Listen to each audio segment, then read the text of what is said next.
For over a decade, I've delivered adventure learning programs throughout the entire circumpolar Arctic. This is while traveling by dog sled, as I communicated with educators, students, and scientists about my research and experiences. I soon realized there was a drastic disconnect between how students in the Arctic were being educated and what they needed and wanted to sustain lives within their region.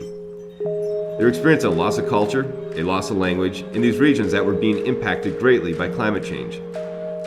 I felt there needed to be research and education around what education means to people and how their education relates to sustainability. From this experience, Earthducation was born. Funded by the Institute of the Environment and the Learning Technologies Media Lab at the University of Minnesota, Earthducation seeks to meet a challenge put forth by the United Nations as part of its Decade of Education for Sustainable Development. Traveling by motorcycle, foot, bike, and SUV, my colleague, Charles Miller, and I will visit 7 climate hotspots around the world, places particularly impacted by climate change. In each location, we will interview local people about their beliefs on education and sustainability. We will visit schools and document educational experiences. We will explore the cultural and physical geography of the region. Web-based daily updates, lesson plans, and video feeds from the trail will connect us and the diverse cultures and communities we visit with the classrooms and learners of all ages around the world. Visitors to the Earthducation Enviro Network website will be invited to share their video stories, bringing individual threads of experience together to weave a global tapestry depicting how education and sustainability can inform and, more importantly, complement each other. Our proof of concept for Earthducation was Expedition Zero, an expedition across the Baffin Island of the Canadian Arctic. So the question is, what is Earthducation? And it's about creating a world narrative about what education is to people and how sustainability can be influenced by education. While we traveled throughout this region, we learned about the importance of fitting the rhythms of education and the rhythms of nature together.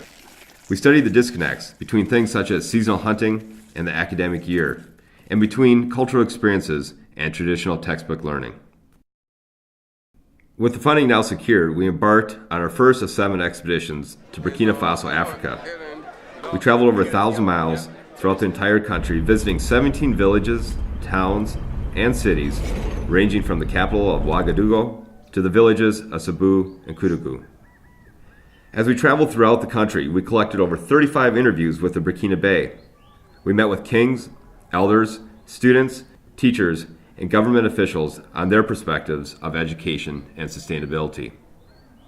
We captured and shared with the world the traditional ecological knowledge of the Burkinabe, as well as numerous sustainable projects that were taking place within this great country.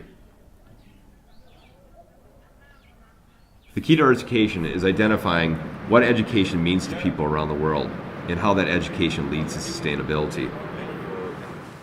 Émissions chroniques éducation. C'est-à-dire ce sont des émissions de sensibilisation, des chroniques. Everything are related to education. Ok. Voilà. Vous voyez tout ça. Voilà. Education. On les met comme ça. Mais c'est des vieilles émissions. Hein. Yeah. Ça date de plus de 20 ans. The key to Earthducation is identifying what the importance of education and sustainability is around the world. By gathering the stories about education and the environment, my hope is that we can create a foundation for embedding sustainability in learning at all levels and in all cultures. Expeditions 2 through 7 are planned for Europe, Australia, South America, Asia, North America, and Antarctica. At the conclusion of the 5-year expedition series, we plan to maintain Earthducation's Enviro Network website as an ongoing hub for communication, social networking, and collaboration, engaging the global public around issues at the crossroads of education and sustainability.